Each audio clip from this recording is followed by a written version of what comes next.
Hello everyone, let's make misal pav today. आज आपण चमचमीत असं मिसळ पाव बनवणार आहोत आणि खूप सारा पाऊस पडतो आणि त्या पावसामध्ये असं गरमागरम मिसळ पाव खायचा आनंद फार वेगळाच आहे. सो इथे मी बारीक मोड आलेली मटकी घेतली आहे. त्याच्यानंतर तेलामध्ये राई, जिरे, कढीपत्ता आणि कांदा मिक्स करून छान लाल करून घ्यायचा आहे. कांदा थोडा एक्स्ट्रा घाला.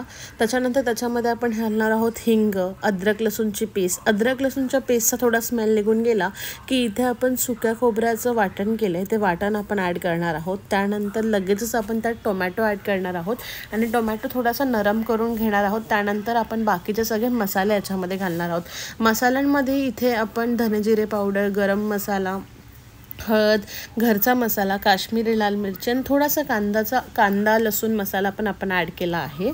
हे सगळे मसाले ॲड केल्यानंतर छान ते मिक्स करून घ्यायचे आहेत. त्याच्यानंतर जी मोड आलेली मटकी आपली ती या मसाल्यामध्ये मिक्स करून घ्यायची आहे आणि चांगली आधी मटकी परतून घ्यायची, जेणेकरून थोडंसं ना ऑइल ग्रेव्हीमध्ये टाईप ते रिलीज करेल.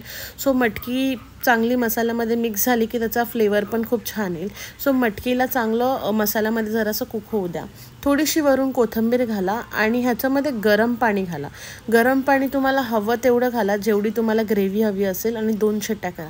That's it. चमचमीत आपली मिसळ पाव रेडी झालेला आहे.